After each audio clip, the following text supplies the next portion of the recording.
Hello friends, MNC education में आपका स्वागत है। आज ये SSC CGL सीरीज का 4th सेट है 10 क्वेश्चंस का। तो आइए हम इसको शुरू करते हैं। पहला क्वेश्चन है आज के लिए, 5 सेंटीमीटर त्रिज्या वाले एक वृत्त में एक जीवा केंद्र से 3 सेंटीमीटर की दूरी पर है। जीवा की लंबाई ज्ञात कीजिए। अब जीवा की लंबाई ज्ञात करना है अगर, तो उसके लिए हमें पहले यहाँ पर एक सर्कल बना लेते हैं और उसमें जो दिया हुआ है उसके हिसाब से चीज़ें मार्क कर देते हैं। यहाँ पर उन्होंने कहा है कि 5 सेंटीमीटर त्रिज्या वाले एक वृत्त में एक जीवा केंद्र से 3 सेंटीमीटर की दूरी पर है। तो ये 3 सेंटीमीटर की दूरी पे है, यानी कि ये 3 सेंटीमीटर है, ठीक है। और इसका रेडियस अगर 5 सेंटीमीटर है तो हमें ये पता है कि ये जो अगर हम परपेंडिकुलर डाल रहे हैं तो ये जो है इसको बाइसेक्ट करता है, इस जीवा को बाइसेक्ट करेगा, ठीक है। तो ये अगर O सेंटर है, ये A है, ये B है और ये M मान लेते हैं, तो हमारे पास AB पहले तो ये देख लेते हैं। AB जो है हमारे पास वो ट्वाइस ऑफ AM हो जाएगा। और हमें AM की वैल्यू के लिए हम पाइथागोरस थ्योरम लगा देंगे। AM इज इक्वल टू क्या हो जाएगा, AM बेस है, वो हो जाएगा hypotenuse square minus perpendicular square, यानी कि AO square minus OM square हो जाएगा, ठीक है। इतना समझ में आ गया। ये बाय पाइथागोरस थ्योरम हो रहा है। अब OA स्क्वायर कितना है, 5 का स्क्वायर है। OM स्क्वायर कितना है, 3 का स्क्वायर है। तो इस तरह से हमारे पास ये कितना आ जाएगा, 25 माइनस 9 जो कि 16 है। और 16 के लिए हमें क्या आ जाएगा, 4। तो ये 4 सेंटीमीटर किसकी लेंथ आ गई, 4 सेंटीमीटर आ गई AM की लेंथ। तो therefore AB is equal to क्या हो जाएगा, AB is equal to twice of AM है, तो 2 इंटू 4 सेंटीमीटर यानी कि 8 सेंटीमीटर हो जाएगा। इस तरह से अगर ऑप्शन वाइज देखें तो हमारा थर्ड ऑप्शन करेक्ट है। आज का दूसरा क्वेश्चन है, एक व्यक्ति ने अपनी किसी वस्तु पर इस प्रकार मूल्य अंकित किया जिससे उसे 40% का लाभ हो। अब लाभ अगर है, वो लाभ करना चाहता है, तो कॉस्ट प्राइस अगर हमने C माना हुआ है, let C denotes cost price. ये सब आपको लिखना नहीं है, ये एक्सप्लेनेशन के लिए है। अगर C हमने कॉस्ट प्राइस माना हुआ है तो उसने जो मार्क प्राइस किया, let M denote mark price, तो वो मार्क प्राइस कितना हो जाएगा, 1.4 C के बराबर कर दिया, यानी कि उसने एक सेल की घोषणा की और उस वस्तु के अंकित मूल्य पर 20% की छूट दी। अब अगर उसने 20% की छूट दे दी, यानी कि 0.8 M हो गया, है ना, क्योंकि मार्क्ड प्राइस पे 20% का छूट दिया। तो 1 यूनिट अगर हमने वो माना हुआ है M के लिए, तो 20% अगर 0.2 हो गया, 0.2 माइनस कराया तो ये आ गया 0.8 M। 0.8 M अब 0.8 इंटू 1.4 C के बराबर हो गया। बस यहीं से हमारा आंसर आ जाएगा। ये जो भी सॉल्व होके बनेगा उसी से हमारा आंसर आ जाएगा। अब 14 इंटू 8 अगर हम कराते हैं तो ये 1.12 C आ जाता है, यानी कि ये जो है कितना हो गया, 12% उसको प्रॉफिट हो रहा है। ये कैसे आ रहा है, ये बहुत अच्छे से गौर से समझिए, ध्यान से समझिए, ये आपको पता चल जाएगा। और ये बहुत ही हैंडी मेथड है, ये बड़ा ही यूजफुल मेथड है। ऑप्शन वाइज 2 करेक्ट है।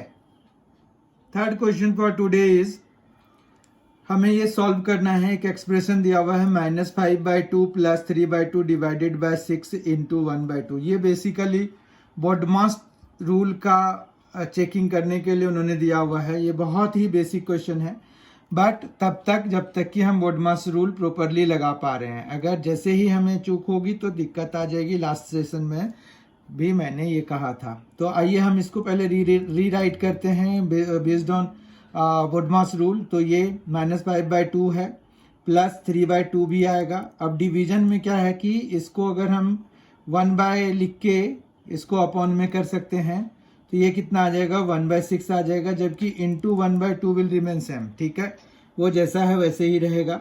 इस तरह से जब हम इसको सॉल्व करने लग जाते हैं तो -5/2, ठीक है, और यहाँ पर क्या हो जाएगा 3 2 6 हो गया, तो +1/8 हो गया।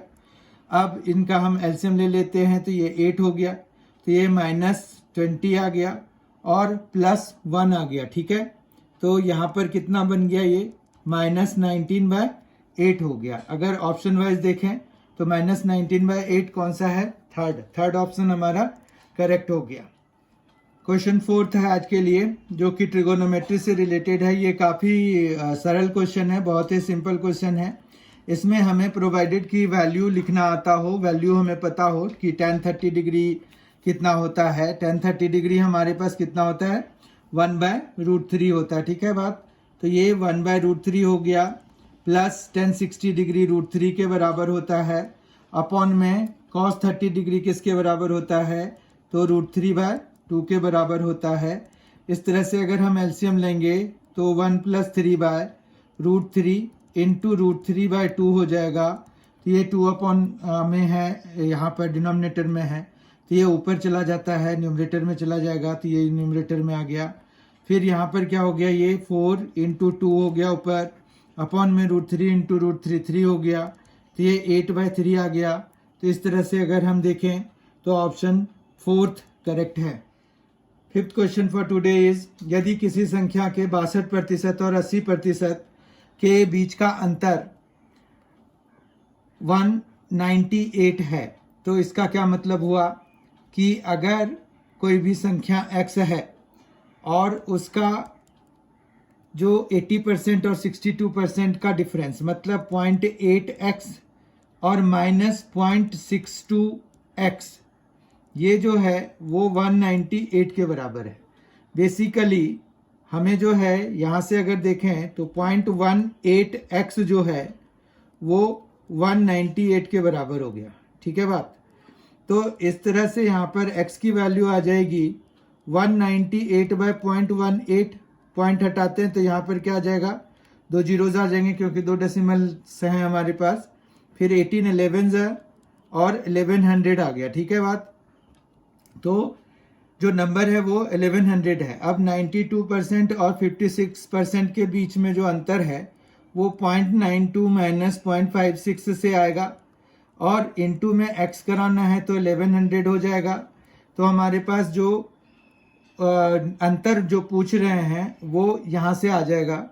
अब 0.92 और -0.56 अगर हम करा रहे हैं तो ये कितना हो जाएगा, 36 हो जाएगा। तो 0.36 हो जाता है, 0.36 × 1100 हो गया, तो ये आ गया 36 × 11 के बराबर, जो कि 396 के बराबर हो जाएगा। ऑप्शन वाइज ये जो है हमारा थर्ड ऑप्शन करेक्ट है। 6th क्वेश्चन आज के लिए, जो कि सबसे सिंपल क्वेश्चन है आज के लिए मुझे लग रहा है। ये है, दो संख्याएं 5:7 के अनुपात में हैं। यदि पहली संख्या 20 है तो दूसरी संख्या कितनी होगी। तो यहाँ पर ये निकालने के लिए हम सीधा सीधा ये करते हैं कि 5 अगर है तो उसकी जगह पे 20 आ गया, यानी कि हमने किससे मल्टीप्लाई करा दिया, 4 से मल्टीप्लाई करा दिया है ना। इसको 4 से मल्टीप्लाई करेंगे तो वही सेम क्वांटिटी से हमें यहाँ पर भी मल्टीप्लाई कराना है, जो भी आएगा वही हमारा आंसर हो जाएगा। ठीक है, तो उन्होंने कहा है कि दूसरी संख्या ज्ञात कीजिए, तो दूसरी संख्या इस केस में कितना हो गया, 28। Option wise third option is correct one. 7th question for today is, दो धावक क्रमशः 100 मीटर पर मिनट और 120 मिनट पर मिनट की गति से दौड़ते हैं। अगर दूसरा धावक दौड़ पूरी करने में पहले धावक से 10 मिनट कम समय लेता है तो दौड़ कितनी लंबी है। तो इसमें पहले हमें एक इक्वेशन फॉर्म करने की आवश्यकता है, ज़रूरत है। तो हमें कैसे पता चलेगा, लेट की जो डिस्टेंस है वो हमने x मान लिया। ठीक है, तो यहाँ पर हम क्या करते हैं, डिस्टेंस को हमने x सपोज कर लिया कि x मीटर हमारा डिस्टेंस है। रिमेंबर यहाँ आंसर्स जो है किलोमीटर में दिए हुए हैं, तो हम मीटर में पहले आंसर गेट कर लेते हैं और फिर हम उसको कन्वर्ट कर लेंगे किलोमीटर में।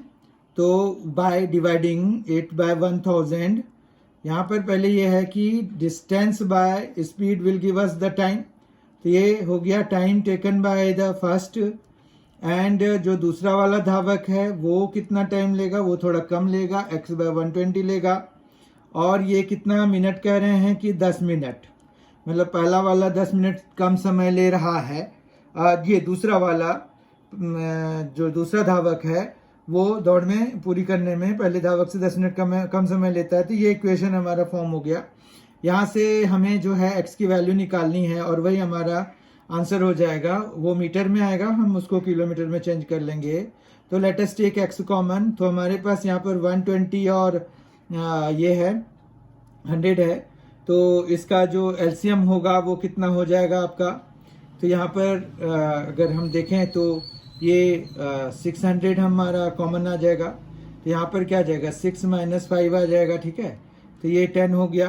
तो यहाँ पर क्या आ गया, x बाय 600 हो गया, क्योंकि ये 6 - 5 1 हो गया, तो ये 10 हो गया। तो x इज इक्वल टू कितना हो गया, 6000 मीटर हो गया। अब 6000 मीटर कितना होता है, 6 किलोमीटर के बराबर होता है। अब ऑप्शन वाइज अगर हम देखें तो हमारा फर्स्ट ऑप्शन करेक्ट है इस क्वेश्चन के लिए। आज का 8th क्वेश्चन है, दी गई आकृति में एक आकृति दिया हुआ है, कॉट थीटा का मान क्या है। कॉट थीटा के लिए यहाँ पर कुछ मेजरमेंट्स भी लिखे हुए हैं, 8 और 17 लिखा हुआ है। इन 8 और 17 को यूज करके हम पाइथागोरियन ट्रिपलेट के हिसाब से इसको 15 निकाल सकते हैं, या फिर आप पाइथागोरस थ्योरम यूज करके निकाल सकते हैं इसको। ये कैसे होगा, जैसे क्यू आर है वो root under of P R square minus P Q square हो जाता है। तो P R square minus P Q square है तो 17 स्क्वायर माइनस 8 स्क्वायर हो गया। तो ये कितना हो गया, 289, 17 स्क्वायर 289 माइनस 64, तो ये हो जाता है 225। तो ये आ जाएगा 15। ठीक है, बात इतना समझ में आ गया। अब कॉट थीटा क्या होता है, बेस बाय परपेंडिकुलर होता है। तो नाउ कॉट थीटा ये थीटा दिया हुआ है, तो cot theta is equal to कितना हो जाएगा हमारे पास, ये आ जाएगा Q R by P Q. तो क्यू आर कितना है, वो है 15 और पी क्यू कितना है 8, तो 15/8। इस तरह से अगर हम देखें तो हमारा सेकेंड ऑप्शन करेक्ट है, 15/8 हमारा आंसर है। आज का 9th क्वेश्चन अलजेब्रिक आइडेंटिटी पर बेस्ड है, x³ माइनस y³ पे बेस्ड है, या a³ माइनस b³ पे बेस्ड है। तो इसके लिए हम क्या करेंगे, यहाँ पर अगर 27a³ है माइनस 2√2b³ है, तो let us convert it completely in terms of cube. तो हम इसको 3a का होल क्यूब लिख सकते हैं, 27a³ को 3a का होल क्यूब लिख सकते हैं, जबकि 2√2 तो ये √2 का क्यूब हो जाएगा, और b तो टोटल कितना हो गया, ये टोटल हो गया √2b का क्यूब। अब x³ माइनस y³ का फॉर्मूला लगाएंगे, तो हमारे पास यहाँ पर क्या आ जाता है, पहले तो x माइनस वाई आ जाएगा, x माइनस वाई आ जाएगा, फिर दूसरा क्या आएगा x माइनस वाई, अब आएगा x स्क्वायर। तो यहाँ पर हम इस तरह से कर लेते हैं, x स्क्वायर क्या आ जाएगा, 3a का स्क्वायर आ जाएगा। अब चूंकि यहाँ माइनस में है तो ये सारे प्लस में आएंगे, प्लस ab मतलब 3a into √2b plus √2b का होल स्क्वायर। ठीक है, इतना समझ में आ गया। तो ये कितना आ रहा है, ये आ रहा है 3a माइनस √2b, और दूसरे में आ रहा है 9a square plus 3√2ab plus √2b square, √2 का हो जाएगा 2, तो 2b स्क्वायर। ठीक है, अब अगर हम ऑप्शन वाइज देखें ये 2b² है। अब ऑप्शन वाइज देखें तो हमारे पास 3a माइनस √2b तो सब में है। अब इसमें सब में प्लस तो इसमें भी है और इसमें है, बाकी सब तो ठीक है। तो फर्स्ट और थर्ड में, फर्स्ट और फोर्थ में 9a² plus 2b² plus 3√2ab, यही वाला सही है। तो फोर्थ सही हो गया हमारे पास, क्योंकि इसमें 6√2 दिया हुआ है जो कि पॉसिबल नहीं है। तो फोर्थ ऑप्शन हमारा करेक्ट है। 10th question for today and the last question for today is triangle ABC में यदि AB is equal to AC, मतलब ये है आइसोसेलेस ट्रायंगल, ठीक है।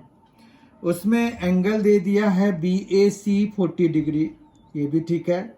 तो यहाँ पर क्या कर रहे हैं, AB is equal to AC, मतलब हम इसको इस तरह से चला सकते हैं। ABC है, BAC अगर 40 डिग्री है और बाकी ये दोनों बेस एंगल्स बराबर होते हैं, तो ASP के हिसाब से ये जो है क्या हो जाएगा, 2x plus 40 degree is equal to 180 degree हो जाएगा, है ना। तो ये हो जाएगा 2x is equal to 140 degree, तो x इज इक्वल टू क्या हो जाएगा, 70 डिग्री।